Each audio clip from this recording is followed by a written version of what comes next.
বন্ধুরা, আশা করি সবাই অনেক অনেক ভালো আছেন। আজকে আমরা ভূমধ্যসাগরের তীরবর্তী মধ্যপ্রাচ্যের ছোট্ট একটি দেশ লেবানন সম্পর্কে জানব।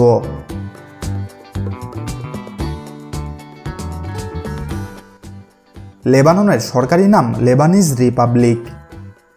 ভূমধ্যসাগরের পাড়ে অবস্থিত পশ্চিম এশিয়ার স্বাধীন একটি দেশ এটি। এর উত্তর ও পূর্বে সিরিয়া, দক্ষিণে ইসরায়েল ও পশ্চিমে ভূমধ্যসাগর ঘেঁষে সাইপ্রাস অবস্থিত। ভূমধ্যসাগরের পাড়ে হাজারো বছরের ঐতিহ্য সংস্কৃতি নিয়ে স্বমহিমায় অবস্থান করছে পাহাড়ময় লেবানন।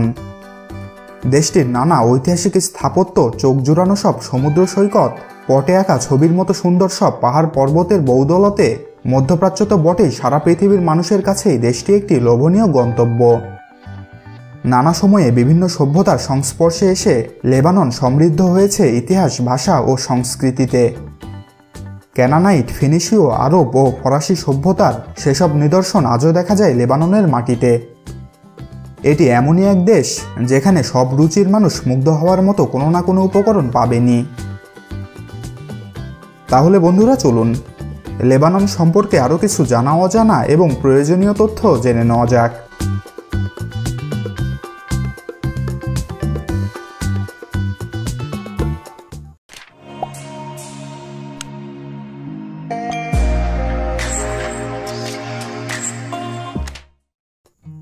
লেবাননে সভ্যতার সূচনা ৭,০০০ বছরেরও আগে।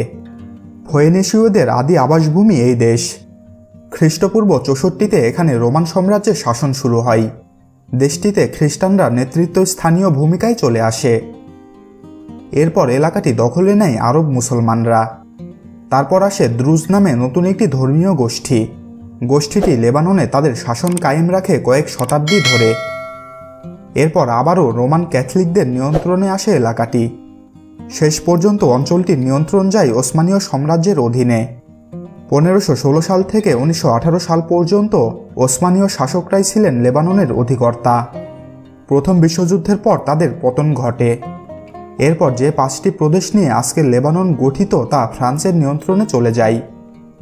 পরবর্তীতে দেশটি স্বাধীন হয় ১৯৪৩ সালে। ১০,৪৫২ বর্গ কিলোমিটার আয়তনের এই দেশটিতে প্রায় ৬১,৪৮,০০০ মানুষের বসবাস। আয়তনের দিক দিয়ে এটি বিশ্বের ১৬১তম দেশ। আরবি ভাষা লেবাননের সরকারি ভাষা। দেশটির ৯০%-এরও বেশি মানুষ আরবি ভাষাতে কথা বলে। দেশটির মোট জনসংখ্যার প্রায় ৫৪% মানুষ ইসলাম ধর্মে এবং ৪০% মানুষ খ্রিস্টান ধর্মে বিশ্বাসী। লেবাননে বসবাসরত খ্রিস্টানের সংখ্যা মধ্যপ্রাচ্যের অন্যান্য দেশে বসবাসরত মোট খ্রিস্টানদের সংখ্যার চাইতেও বেশি। বৈরুত লেবাননের রাজধানী ও প্রধান শহর।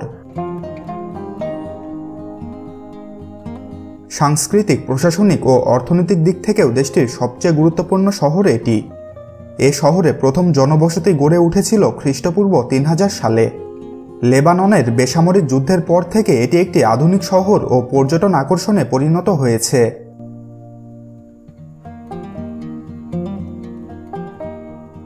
লেবাননের আবহাওয়ার মধ্যে রয়েছে ভূমধ্যসাগরের ব্যাপক প্রভাব। উপকূলীয় এলাকায় শীতকাল বেশ ঠান্ডা ও বৃষ্টিময়, আর গ্রীষ্মকাল গরম ও আর্দ্র। উঁচু স্থানগুলোতে তাপমাত্রা অত্যধিক ঠান্ডা। কখনো কখনো সেখানে ভারী তুষারপাতও হয়।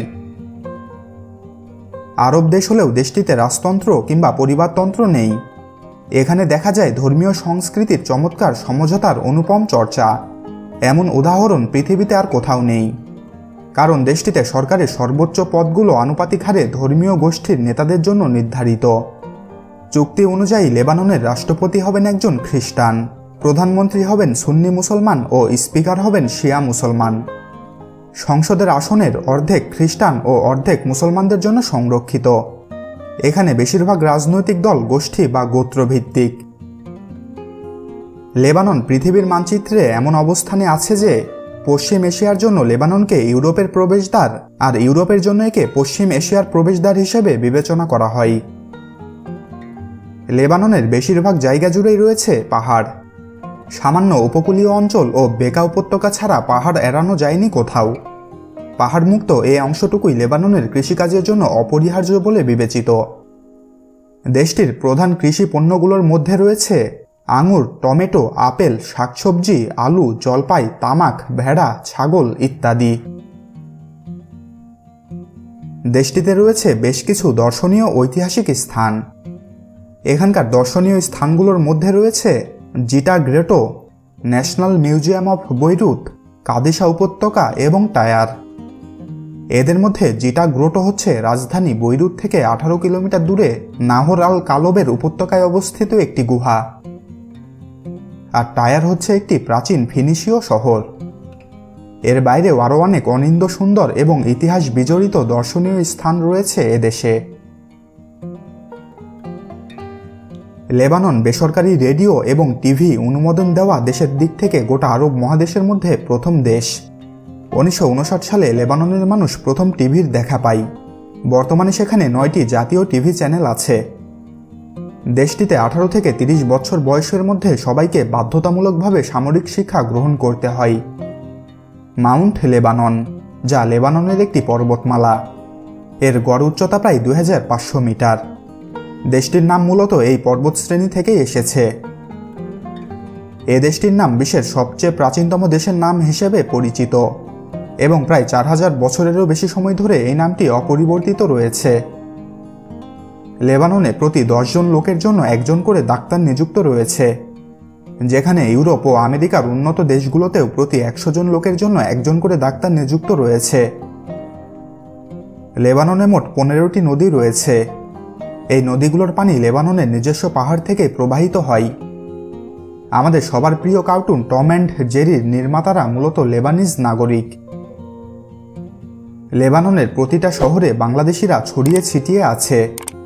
1980-82 সাল থেকে লেবাননে বাংলাদেশিদের প্রবেশ আরম্ভ হয়। বর্তমানে লেবাননে প্রায় 2 লাখ বাংলাদেশি বিভিন্ন পেশায় কাজ করছেন। তাদের মধ্যে বাংলাদেশি নারী অভিবাসীর সংখ্যা প্রায় লক্ষাধিক। তবে এদের মধ্যে প্রায় 20,000 বাংলাদেশি অবৈধভাবে বসবাস করছেন।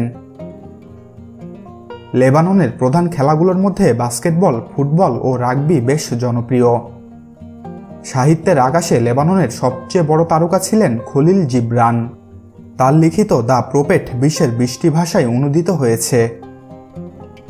লেবানন অর্থনীতিতে অনেকটাই পিছিয়ে ছিল, কিন্তু বর্তমানে তাদের দেশের অর্থনীতিতে অনেকটাই সাফল্য নিয়ে এসেছে তাদের পর্যটন খাত। লেবাননে প্রতি বছর গ্রীষ্মকালে ইউরোপ থেকে বহু পর্যটক পরিবার নিয়ে ঘুরতে আসেন। দেশটির মোট আয়ের 67% আসে এই পর্যটন খাত থেকেই। লেবাননের সরকারি মুদ্রা লেবানিজ পাউন্ড। বাংলাদেশি 1 টাকা সমান প্রায় 18 লেবানিজ পাউন্ড। দেশটির মোট জিডিপি প্রায় 59 বিলিয়ন মার্কিন ডলার এবং মাথাপিছু আয় প্রায় 13,000 মার্কিন ডলার। লেবাননের ডায়ালিং কোড হচ্ছে +961।